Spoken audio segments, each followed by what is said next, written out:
ਬੜੇ ਵੱਡੇ ਸ਼ਾਇਰ ਸਨ, ਪਰ ਉਹਨਾਂ ਨੇ ਆਪਣੀ ਮਾਂ ਬੋਲੀ ਪੰਜਾਬੀ ਵਿੱਚ ਵੀ ਅੱਖਰ ਕਹੇ ਨੇ।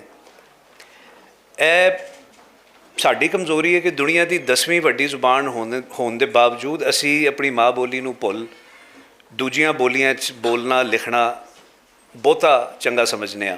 ਪੇਸ਼ ਕਰਨਾ ਫੈਜ਼ ਹੋਰਾਂ ਦਾ ਕਲਾਮ, ਜਿਹੜਾ ਅੱਜ ਵੀ ਸਾਡੀ ਸੁੱਤੀਆਂ ਹਸਤੀਆਂ ਨੂੰ ਜਾਗਣ ਦਾ ਆਦਰਸ਼ ਦਿੰਦਾ ਹੈ। ਉੱਠ ਉਤਾ ਨੂੰ ਜੱਟਾ,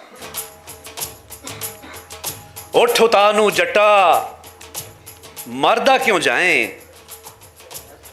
ਉੱਠ ਉਤਾ ਨੂੰ ਜੱਟਾ, ਮਰਦਾ ਕਿਉਂ ਜਾਏ, ਭੋਲਿਆ ਉਹ ਭੋਲਿਆ ਤੂੰ ਏ ਜਗ ਦਾ ਅੰਨਦਾਤਾ, ਤੇਰੀ ਬਾਂਦੀ ਧਰਤੀ ਮਾਤਾ, ਤੂੰ ਜਗ ਦਾ ਪਾਲਨਹਾਰ ਤੇ ਮਰਦਾ ਕਿਉਂ ਜਾਏ।